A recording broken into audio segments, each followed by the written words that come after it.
Hey, everybody, welcome to this episode of Think Business Live. Looking forward to talking with Mark Crawford. Mark, it is great to connect with you, and I'm looking forward to talking about your company, Techmeetstrader.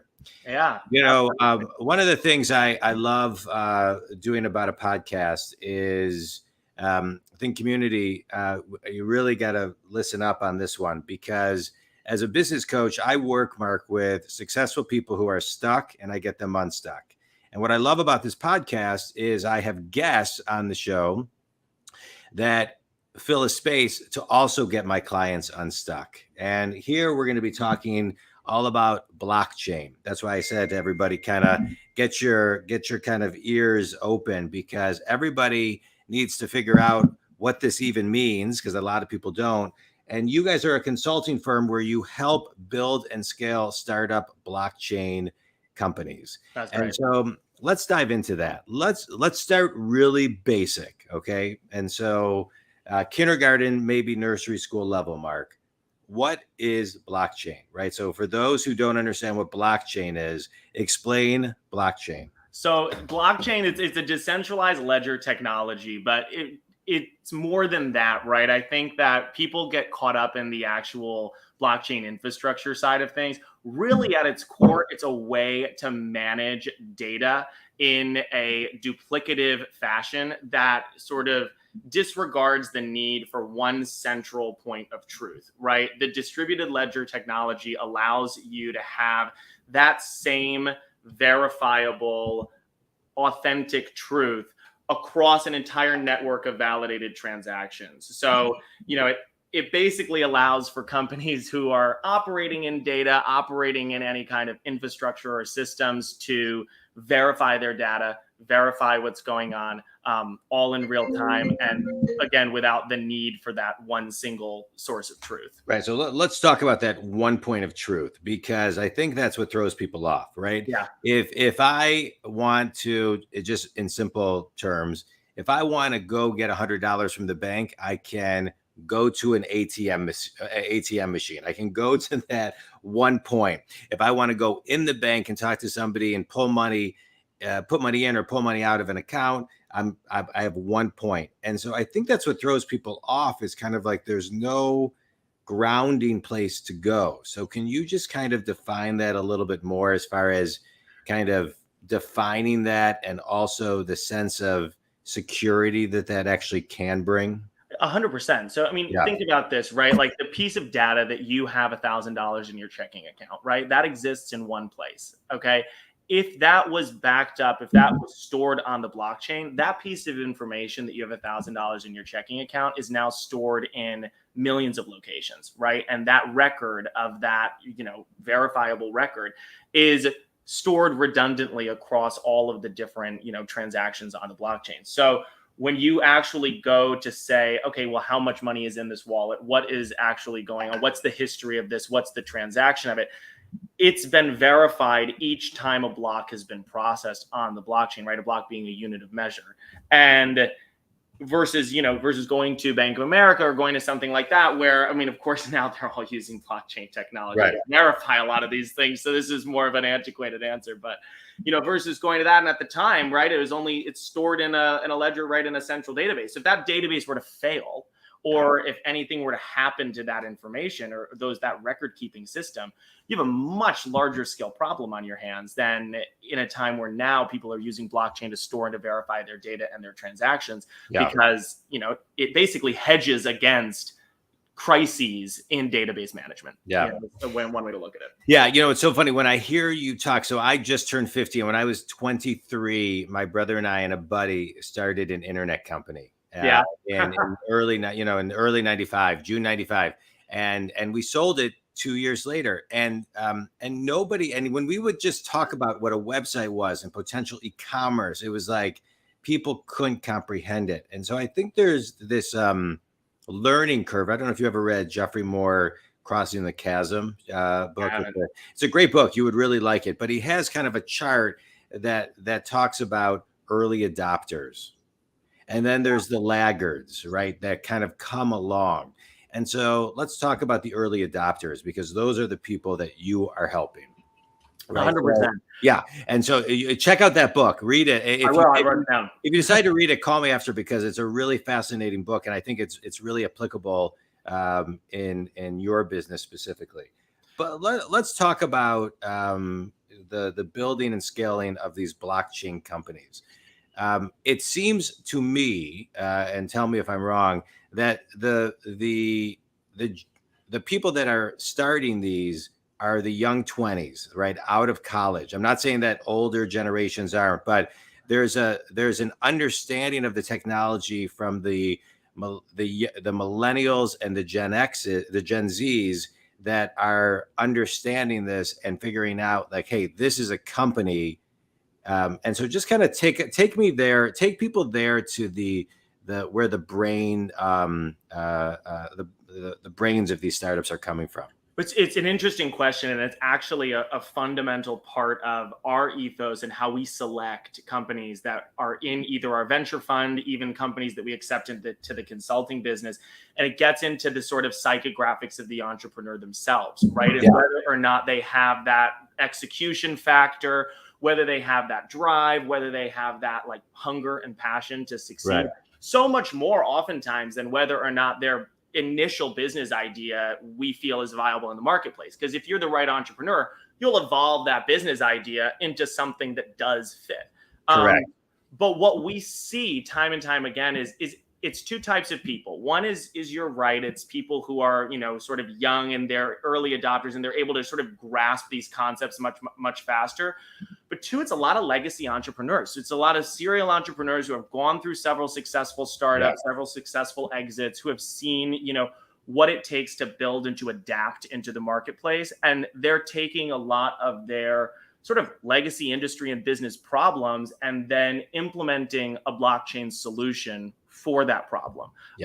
So, even for the example of, we see a lot of people coming out of Hollywood and out of the West Coast scene and bringing a lot of those studio and production ideas into, concepts of the metaverse and of DAOs and of NFTs, right? And building utility around that with ticketing functionalities and, stuff of that nature. It's people who were working in the mainstream corporate system, at a company and said, there's a better way to do this, right? Which is one of your things, right? Is there a better way?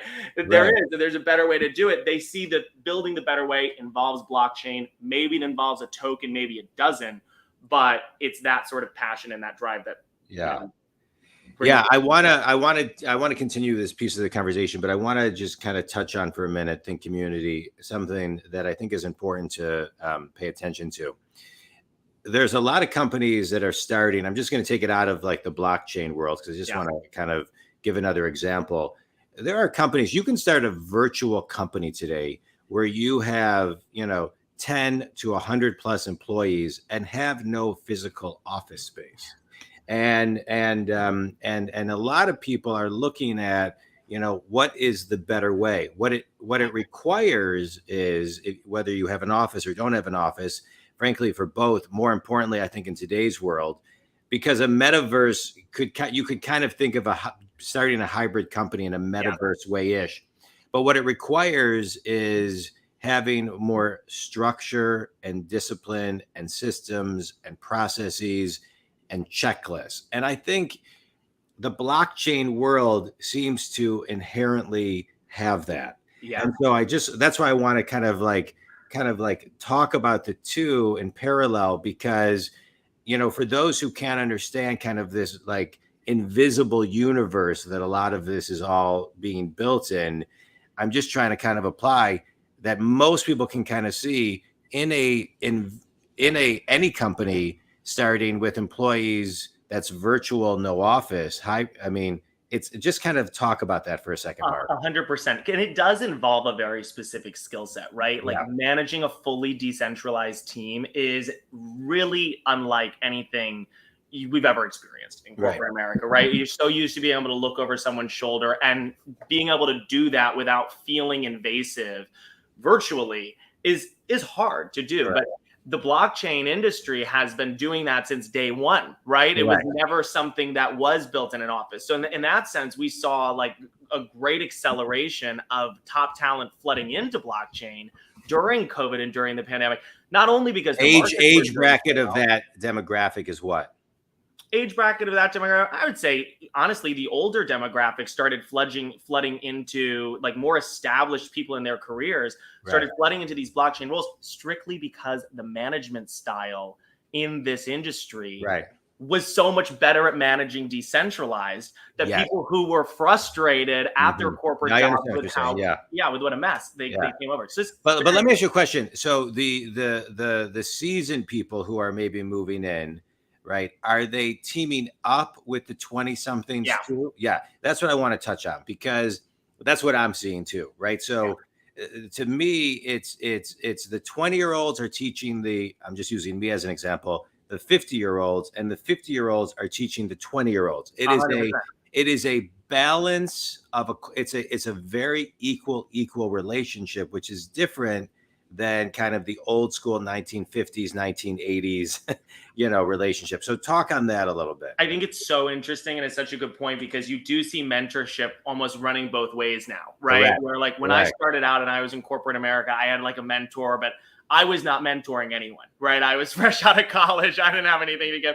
Now you're seeing. Well, wait, I just want to pause that for a second, because it's not that you couldn't have mentored that person. Right. It wasn't accepted. The system wasn't set up that person would think that, which was wrong, by the way. That's 100%. Yeah. Now what we see so frequently, which I love, is this sort of mutual respect for knowledge sharing, where everyone knows that, the 50-year-old on the scene has a certain set of knowledge about how to operate business, how to operate legacy corporate structures, how to navigate institutional relationships as we see, institutions come into the industry.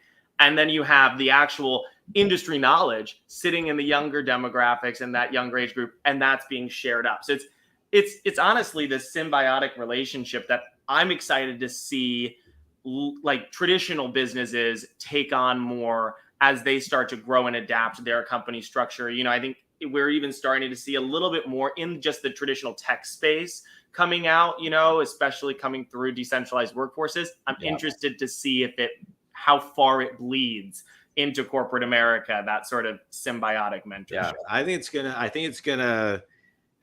we're gonna see a lot of transformation over the next couple of months and couple of years for sure. All right, so now let's talk about what you do a little bit more. So you get in there, you're working with blockchain companies to build and scale them. And so for somebody who is listening, who is in that position or knows somebody in that position, at what stage are you jumping in? At the idea state, where are you jumping in? So we jump in post-product, pre-launch more often than not. So they've built out their product. They have a sense of what's going on. The dev work is primarily done, but they're getting ready to gear up and actually launch their product. And we run them through a number of different exercises to really make sure that their product is legitimately ready to launch, that the MVP that they've put together is actually a minimally viable product and doesn't need anything else to launch. And then from there, we really focus on building out a strategy to bring their product to market in a very data-driven way, in a very efficient way from capital constraints perspective. And then we walk them through that whole phase, that whole sort of life cycle of your business, where you are, it's a little nerve-wracking when you're really launching your product. You're really seeing if it's going to get adoption and what that cost is going to look like. We walk entrepreneurs and business owners through that whole process of actually getting it out there, figuring out how to market their product, figuring out how to convert users, figuring out what resonates with the audience, and really becoming a researchable product and becoming, researchable entrepreneurs and becoming business owners that have a product that is in the market, What's the biggest obstacle you see at the early stages of where you're jumping in from? The biggest mistakes or things that, as a business coach, people always ask me, what's the one thing that you would recommend, that people should have thought of before it was, too far along? What are one of those things? I think there's two. I think one is data tracking. I think that, people are really naive when it comes to their collecting their marketing data and collecting user data within an app, right? Not only is data extremely valuable from a data monetization perspective, that's over here, but also in terms of your product development, knowing what specifically is converting users, what features, and knowing specifically what features people are using in the app is invaluable when it comes down to where am I going to invest investor dollars in product development, right? And it's one of those things where if you're not tracking it right out of the gate, you lose it. You can't go back and say, let me retroactively pull all this data. You have to be set up in the right way from day one. Even as simple as collecting emails, collecting, login data, collecting site data and stuff. I can't tell you how many people we meet with who don't even have Google Analytics set up. So it's these kinds of just simple things that don't cost you anything to set up, but can save you, literally millions of dollars in the long run of product development. What else? Anything else? I think researchability is a big overlooked thing. A lot of people are so nervous to actually talk about their company or talk about their product before they launch it, that when they do launch it, they're up against such a huge mountain of building. We track and call this a researchability quotient, right? Which is how, if I were to go out into the marketplace and look up your product, would I be able to learn about it in its entirety without ever going to your owned and operated pages? Yeah. So third-party articles, listicles, reviews, databases, all of that stuff, getting your name out there. Yeah. It's so important. And it has to start before you want the results because it takes a long time to get there, right? Yeah. Good. All right, cool. All right, good. You ready for a quick speed round, Mark? No, let's go. All right, good. Book that's had the biggest impact on you? Outliers. Great book. Best piece of wisdom you've ever received? Don't start something you can't keep up. My dad. That's a good one. That's a good one. Finish this sentence. One thing everybody needs to do who knows nothing about blockchain should just read. I'll give a little longer on this. I always say, people say, oh, I missed the boat on it. This industry moves so fast. If you start paying attention today, by next week, you'll know more than somebody who went on vacation today and turns back up a week from now. It's like crazy how fast it goes. Yeah. I agree. This was great. Tell everybody who your ideal clients are and how they can connect with you. Listen, ideal clients is somebody who's damn driven about their product and is really passionate about what they're doing and is ready to A, track all of their data, and B, ready to launch their product and have a huge impact on the industry. And if that's interesting to you, we have an intake form on Techmeetstrader.com on our website. You can fill it out. We'll put some time on the calendar to meet with you. And if it's a great fit, then, we've got the venture arm, we've got the consulting arm, we've got a lot going on. So we'd love to make it happen. Yeah. I love it. Think community, as with every episode and as a business coach, my goal is to really help over 1 billion people through everything that I do, get unstuck and grow their business. And this podcast is a tool that I use to have guests like Mark to really provide you a minimum of one idea to get you unstuck. Today, Mark, you talked about a lot of things, but one thing I will highlight that I think is really, really important is get out there and read for 1 to 5 minutes a day on blockchain, because you're right.